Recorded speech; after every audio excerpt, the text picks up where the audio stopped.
Voilà, maintenant vous pouvez arrêter la télévision. Vous écoutez Aligre FM 93.1. Il ne manquait pas un seul invité pour les 25 ans d'Aligre. Une cinquantaine dans les locaux et plusieurs dizaines de milliers derrière leur poste, comme chaque jour, pour suivre l'anniversaire de leur radio fétiche. Un auditoire nombreux pour une radio associative, des radios qui, pour le directeur, ont une réelle importance. Nous ne sommes pas une radio et les radios associatives en général ont quand même encore la très haute qualité, la très grande qualité, la très grande dignité de préférer le qualitatif au quantitatif. Plutôt périr que vendre son âme. Et ça, je crois que c'est... Si on célèbre aujourd'hui quelque chose, la célébration, c'est ça, avant tout. C'est de dire une radio qu'a gardé son âme. Mais malgré son statut de doyenne et son auditoire, Aligre connaît en permanence une situation financière difficile, comme presque toutes les radios associatives.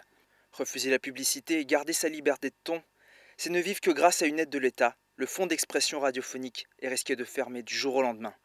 Quand même toujours quand même un peu sur le fil du rasoir parce que nous payons très difficilement nos factures à TDF et quand ils redemanderont et qu'ils retaperont sur la table, je pense que ce sera assez difficile aussi à ce moment-là de passer le cap. Ici, tous les animateurs sont bénévoles et chacun a sa chance. Qu'on soit expérimenté ou novice, un seul mot d'ordre, la passion. Mais si j'ai envie de descendre un disque, je peux le faire à l'antenne. Personne va derrière me dire Ludovic, t'as pas le droit de dire du mal de tel truc sorti chez tel gros label. Donc on a vraiment une liberté de ton par rapport à ça qui est énorme. Une liberté de ton qui aura été célébrée jusqu'à 6h du matin. À tour de rôle, chacun a rendu hommage à ce bastion de la liberté d'expression qui n'est pas prêt d'abandonner le combat. Une chose est sûre, des radios associatives comme Aligre resteront libres jusqu'à ce qu'on les en empêche.